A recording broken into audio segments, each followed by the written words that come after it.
لوگ اکثر کہتے ہیں کہ ہر چیز کسی نہ کسی وجہ سے ہوتی ہے۔ آئیے اس بات کو ایک کہانی کے ذریعے سمجھتے ہیں۔ ایک دن ایک جنگل میں ایک نوجوان ایک دانا صوفی کے پاس آیا۔ وہ بہت اداس تھا اور آنسو بہا رہا تھا۔ صوفی نے نرمی سے پوچھا، کیا ہوا؟ نوجوان نے بتایا کہ اس کے پاس جو کچھ تھا سب چھن گیا، ڈاکوؤں نے اسے لوٹ لیا۔ اب نہ اس کے پاس گھر واپسی کا راستہ تھا اور نہ کوئی سہارا۔ صوفی نے کہا، جو ہوا اچھے کے لیے ہوا۔ یہ سن کر نوجوان غصے میں آ گیا اور بولا، یہ کیسے اچھا ہو سکتا ہے؟ صوفی نے براہ راست اس کے سوال کا جواب دینے کی بجائے اسے کہانی سنانے لگے۔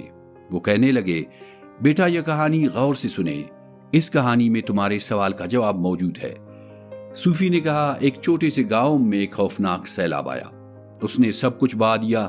اسی گاؤں میں ایک کسان رہتا تھا جس نے بڑی محنت سے اناج کا تھوڑا سا ذخیرہ جمع کیا تھا۔ سیلاب میں وہ بھی بہہ گیا۔ کسان ٹوٹ گیا۔ اس نے بیوی بچوں سے کہا، ہمارا سب کچھ ختم ہو گیا، اب ہم کیا کریں گے؟ کسان کے بیٹے نے کہا، بابا میں نے سنا ہے جو ہوتا ہے اچھے کے لیے ہوتا ہے۔ یہ سن کر کسان کو غصہ آ گیا۔ اس نے کہا، یہ کیسی باتیں کر رہے ہو؟ نہ کھانے کو کچھ ہے، نہ رہنے کو جگہ، اور تم اچائی کی بات کر رہے ہو؟ بیٹے نے کہا، بابا شکر کرے کہ ہم زندہ ہے، ہمارا خاندان سلامت ہے۔ کسان نے غصے میں آ کر بیٹے کو ڈانٹا اور گھر سے نکال دیا۔ بیٹا روتا ہوا چلا گیا۔ شام ہوئی، بیٹا واپس نہ آیا۔ کسان پریشان ہو گیا۔ گاؤں والوں کو معلوم ہوا تو وہ کسان کے گھر آئے اور کہا، آپ نے بیٹے کو ناحق نکالا، وہ درست کہہ رہا تھا، آپ کو شکر ادا کرنا چاہیے کہ اس حادثے میں آپ اور آپ کا خاندان بچ گئے۔ مگر کسان نے کہا، اس میں اچائی کہاں ہے؟ نہ گھر ہے نہ کھانا۔ کسان کی بیوی نے اسے حوصلہ دیا۔ اس نے کہا، پیسہ نہیں تو کیا ہوگا، امید مت چھوڑو، تم کام تلاش کرو، میں بھی گھروں میں کام کر لوں گی، ہم گزارا کر لیں گے۔ اگلے دن کسان شہر گیا۔ اس نے بہت جگہ کام ڈھونڈا مگر کہیں نوکری نہ ملی۔ وہ مزید پریشان ہو گیا۔ کچھ دن بعد وہ واپس گاؤں آیا۔ تباہ فصلیں دیکھ کر اس کا دل ٹوٹ گیا۔ وہ بولا، میں سب کچھ کھو چکا ہوں، اور لوگ کہتے ہیں کہ جو ہوتا ہے اچھے کے لیے ہوتا ہے۔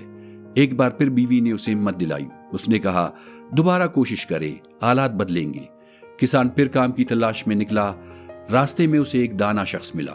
اس نے مسئلہ پوچھا۔ کسان نے ساری بات بتا دی، سیلاب، گھر کی تباہی اور بیٹے کا گھر چھوڑ جانا۔ دانا نے پوچھا، بیٹا کیوں گیا؟ کسان نے کہا، اس نے کہا تھا کہ جو ہوا اچھے کے لیے ہوا، مجھے غصہ آ گیا اور میں نے اسے گھر سے نکال دیا۔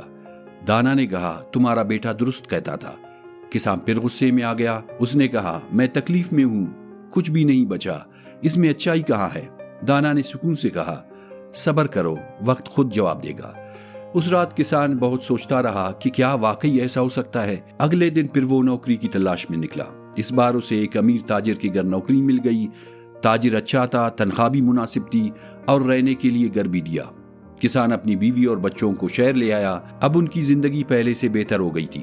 اسے اندازہ ہوا کہ بیٹا درست کہہ رہا تھا کہ جو ہوتا ہے اچھے کے لیے ہوتا ہے، مگر وہ یہ نہیں سمجھ پا رہا تھا کہ بیٹے کے جدا ہونے میں کیا بھلائی تھی۔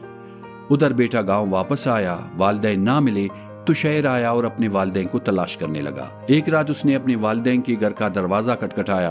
دروازہ کھلا تو باپ بیٹے کو دیکھ کر حیران رہ گیا۔ اسے گلے سے لگا کر کہنے لگا، بیٹا تم سچ کہتے تھے کہ جو ہوتا ہے اچھے کے لیے ہوتا ہے۔ اور پھر باپ نے بیٹے سے پوچھا، بیٹا اتنے عرصے تم کہاں تھے؟ بیٹے نے بتایا کہ وہ اس دن ناراض ہو کر شہر آیا، ایک چھوٹی سی نوکری کی، پھر پیسے جمع کر کے چائے کی دکان کھولی اور آہستہ آہستہ زندگی سنبھل گئی۔ اب اچھا خاصا کام چل رہا ہے۔ کسان کی آنکھوں میں آنسو آ گئے۔ اسے سمجھ آ گیا کہ اگر سیلاب نہ آتا تو وہ پرانی زندگی میں ہی رہتے۔ اگر وہ غصے میں بیٹے کو نہ نکالتا تو بیٹا خود مختار نہ بنتا۔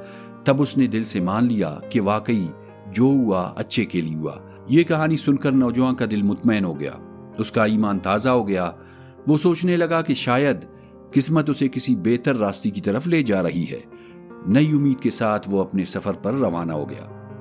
اس کہانی کو بیان کرنے کا مقصد یہ ہے کہ انسان جب مشکل میں ہوتا ہے تو اسے لگتا ہے کہ سب کچھ ختم ہو گیا، مگر حقیقت میں وہ مشکل نئی اور بہتر راہوں کی شروعات ہوتی ہے، کیونکہ اکثر جو ہوتا ہے اچھے کے لیے ہوتا ہے۔ آخر میں ایک گزارش، ہمارے چینل کو سبسکرائب کرنا مت بھولیے گا۔ شکریہ۔ اللہ حافظ۔